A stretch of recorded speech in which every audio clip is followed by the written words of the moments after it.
Welcome back to Unpacking It. Here's your host, Bryce Johnson. Welcome back to Unpacking It. I'm Bryce Johnson. Hope you're doing great. We have a very special guest today. It's going to be a little bit unique and something different today on the show, but he's an author, a hip-hop artist, one of my favorites. He's also a pastor, and he's written a new book called Rise, Get Up and Live in God's Great Story. He's also got a new album out called Rise as well. Trip Lee joins us now. Trip, how are you? Doing good, man. How are you? I'm doing great and really excited to talk with you today. And I guess just kind of my first question in thinking about the different areas that you work in regards to a new book, being a hip-hop artist, and also being a pastor, the writing that is a part of all three of those phases, how is that similar and different in regards to preparing for each? Oh, man, they're very, very different processes. And, you know, over time, when I wrote my first book, The Good Life, which came out a few years ago, I had done it right after I finished the album by the same title. And writing the book takes just an entirely different kind of discipline than writing music. Or even writing a sermon. You know, sermon is more like for me, I'll usually do it within the course of a week. A book takes a different kind of discipline to sit and to write for hours every single day. And sometimes I wonder, wow, how in the world did I actually get to the end of these processes? But wow. Really grateful to God for them. And I also get to see him impact people in really different ways, which is really cool. So I get to impact one way with music, one way with sermons, one way with books. And I would love to continue to do all of those. No, it's very neat to be able to have all those different skill sets. What about for you personally, of those kind of three areas, what are you most influenced by? Oh, man, that's really hard. Yeah, I'd have to say equally all three of them. Yeah. You know, I fell in love with music before I fell in love with Jesus. I wasn't really listening to sermons, and it wasn't really until I fell in love with Jesus that I actually had any desire to read books. So music for a longer period of my time, of my life, has influenced me. But, man, books have been so huge in my life, and sitting under good preaching has been so huge in my life.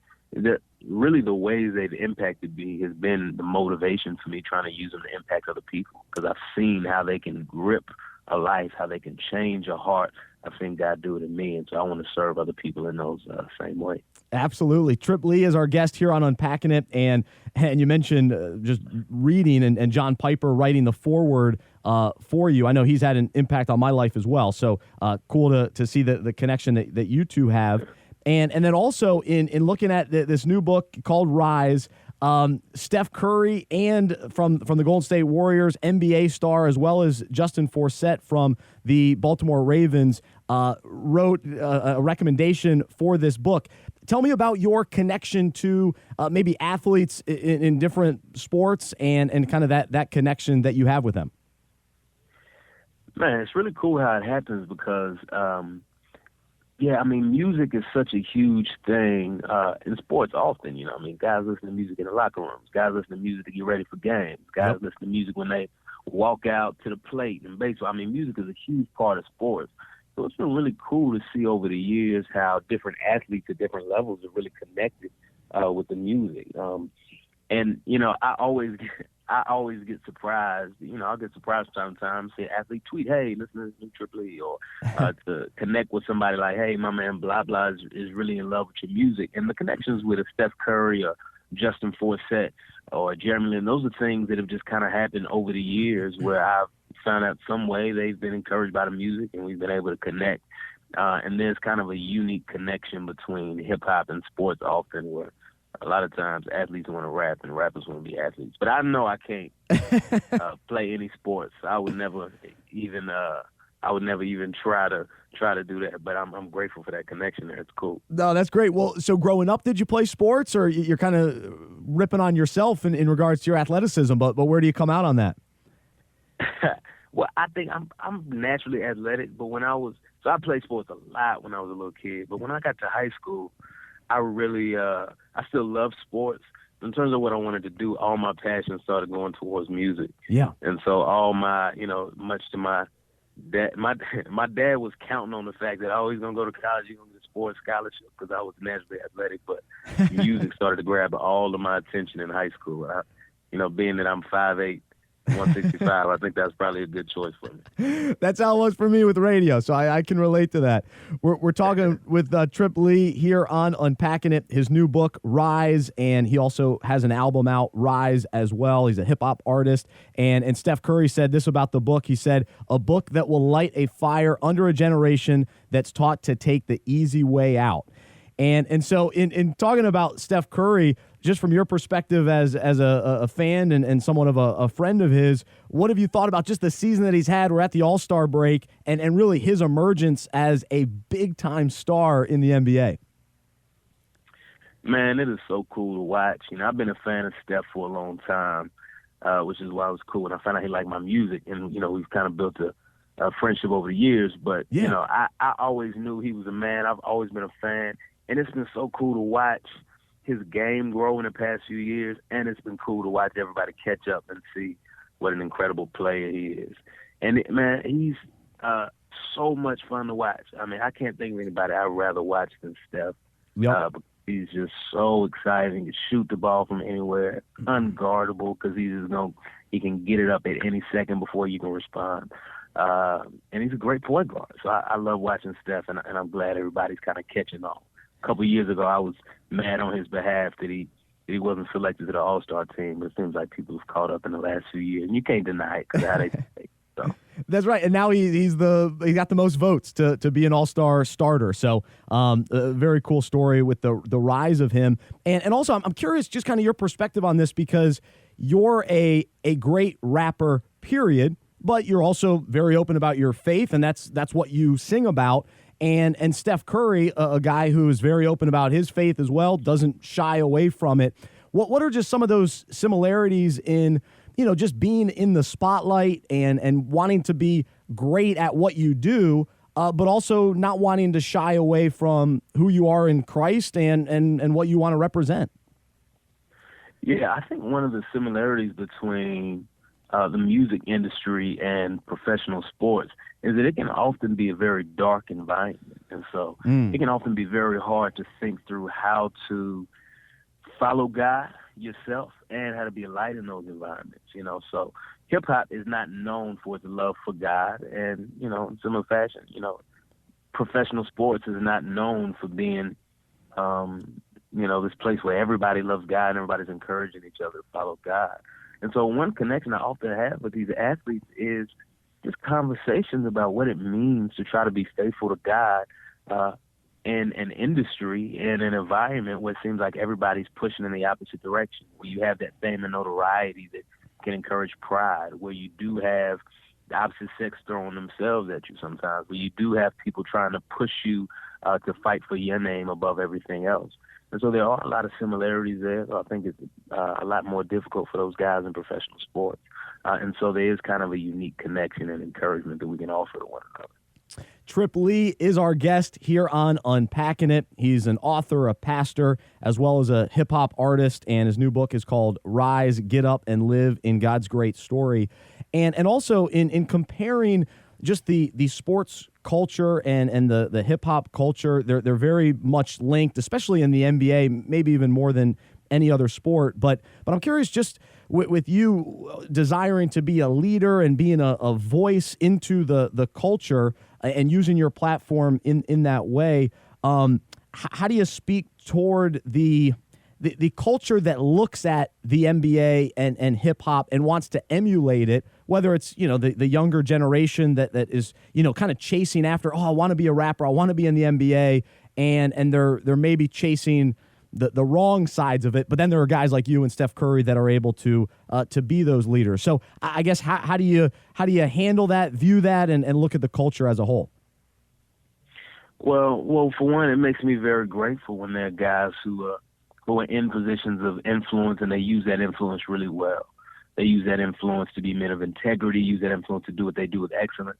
But also, I think a lot of stuff is overrated. I think there are great things about being an artist or an athlete, but there are also things that are a lot harder than your average person's life. And so whenever I'm talking to people, especially who want to be artists, I really encourage them not to over glamorize being in the spotlight, not to over glamorize the position that anybody else is in, because there are going to be good things and hard things that come with it. So I always want to encourage people, wherever God does have you, whatever you are doing, try to do that with excellence. Try to do that in a way that honors God. If God opens up doors for other things, then great. But beyond that, don't glamorize anything to the point where you feel like your value could be found there. That's the ultimate place that anybody could be.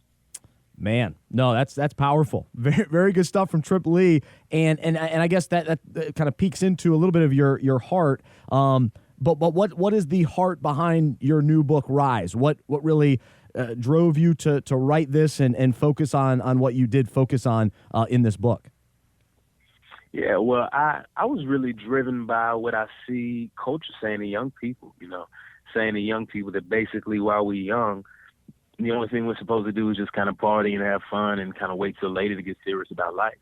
Well, I wanted to say, hey, God made everything for a reason, including us, and God nowhere tells us, hey, just wait until you're 30 or 40, 50 to really start to live life. I wanted to say, no, God made us for a reason. Let's play our role in his story even while we're young. So I really try to write a book that would connect with the younger generation, encouraging them to live life the way we were made to live it right now. Amen. No, that's encouraging, because man, it's so true. That's the mindset. It really is. It's living in the now and just doing whatever feels good and all that. So yeah. To be able to have that perspective is huge. And you're somebody that really got into the hip hop industry at a young age, and so maybe kind of give us a little bit of background in that regard, as far as you were you still are, you're a young leader. And having that type of perspective, what has grounded you and given you that perspective to have at this point, being only 27 years old?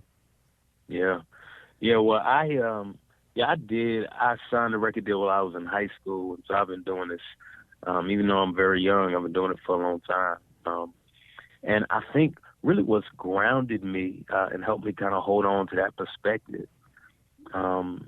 There's been a few things. I mean, one of them has been staying in God's word, because there's so many things everywhere I look around in culture that are going to tell me lies about who I am, what I'm supposed to be doing, what the best thing in life is. And so it's helpful for me to stay in God's word. So, for instance, I can easily start to get motivated by money. Like, oh, man, let me just try to put out another record because I want to make money. Let me go on the road with this person so I can make more money. Let me stop talking about this so I can make more money. But then I can look in Scripture where Solomon says, hey, he who loves money will never be satisfied by it. Oh, that's good, because that sobers me. That reminds me. I could make my entire life about money, but even then I'll never be satisfied. If I made $1 million, I'd want $2 million. Then I want $6 million. Then I want $1 million. I can never be satisfied by it. So one thing that's kept me grounded has really been God's word. Another thing has been people around me who help me to keep the right perspective. I don't need to always be around people who think I'm amazing and want my picture and want an autograph from me. It's helpful for me to be around people who know the good and the bad. It can help me to continue to grow as a man and as a follower of God. Ah, that's so good. The people that you surround yourself with, it's huge, especially ones that keep you humble and say it like it is. I'm right there with you on that. Trip Lee is our guest here on Unpacking It. Hip-hop artist, a guy I've been listening to for a while, and really cool catching up with him with his new book coming out, Rise. Just a couple quick questions as we wrap things up. Just from a sports perspective, who are your favorite teams? Who'd you grow up following? And I know you've got individual players that you're friends with, but what about just teams that you keep up with? Yeah, I grew up in Dallas, Texas, so I'm all Dallas team. All right. So I'm a Dallas Mavericks fan. I'm a Dallas Cowboys fan. I'm a Texas Rangers fan. Oh. Those are my kind of favorite teams in each of those sports. But then, I also have, favorite players I follow. But growing up, I loved the Mavericks. I loved Jason Kidd. He was my favorite player. So that's why I was so happy when he came back, finally helped me get a championship. Loved Dirk, winning from a jump. And the Cowboys was obviously very heartbroken by the way our season ended. Oof. You know what I'm saying? But I'm all Dallas teams. But they're players I love. NBA is my favorite sport. I love watching Steph Curry. I love watching LeBron James. I love watching great players do what they do. But at the end of the day, I'm pulling for the Mavs Uh, or Dallas teams. All right. Well, I tell you what, I'm actually kind of on that Mavs bandwagon this year with that Rondo trade, adding Chandler Parsons. I kind of like their chances in the playoffs. How confident are you in kind of this team that they have this year? Well, this is the first time in a long time I felt really good about the moves that the team made. You know, after the championship team got blown up, I was mad at the whole organization for several years. But, man, I think they made great decisions to bring Chandler and Barea back. I think Rondo was a great addition. Monte Ellis, I think, looks better than he has his whole career. He feels like more of a team player than ever, I think. And Chandler Park, I think we have a great team. I think a great way to kind of build around Dirk for the last years we got with him. So I feel good about our chances. The West is obviously impossibly hard, but I feel good. Loaded. Well, no, you're right, because Dirk, obviously, toward the end of his career, they're not relying on him as much. So with these other key guys, it definitely helps. And then you have the experienced leadership of him. So I'm feeling pretty good about the Mavs. Plus, I'm a big Mark Cuban fan. Love the show Shark Tank. So I kind of find myself rooting for him too. Yeah. So, well, and then just real quick, what about the Cowboys bouncing back next year, kind of after that heartbreaking loss to Green Bay? Well, I think first thing we got to do is just make sure that our three come back. We got to get DeMarco Murray back. Oh, yeah. I mean, that's so key to what we were able to do this year. I mean, I think that was one of the biggest shifts. And, you know, I was proud of Tony Romo this year. People always hate on Tony Romo, you know, because he's had little playoff success, but he was very consistently good this year. And I feel good, again, if we can keep this team together. I feel good about it. And lest I speak too highly, you know, growing up, my favorite Cowboys, I love seeing Troy Aikman and Michael Irvin and Emmitt Smith. And I think if we can keep these three together, it could be another era like that. I think you're right. I'm a big Des Bryant fan. He's been on my fantasy team a couple of years, so I'd like to see him stick around as well. So hopefully they work that all out. But man, Trip, it's been great to talk with you. Appreciate what you're doing with your music. I'm a big fan. Can't wait to read your book. The new book's called Rise, and keep up the great work. And we'll have to do this again. All right, thank you so much for having me. Absolutely, that was fun. He's Trip Lee, joining us here on Unpacking It. Hope you enjoyed that conversation as much as I did, and really neat to see him use his gifts in different ways, from hip-hop music to writing as far as a book goes, and then also as a pastor. So really appreciate the time with Trip. And when we come back, we're going to do Bryce's Best. Some really cool stories, including an $8 million janitor. Oh, what a story. One of the best stories of the week. It's next. I'm Bryce Johnson. Thanks for being with us. We'll be right back with more from Bryce Johnson. You're listening to Unpacking It.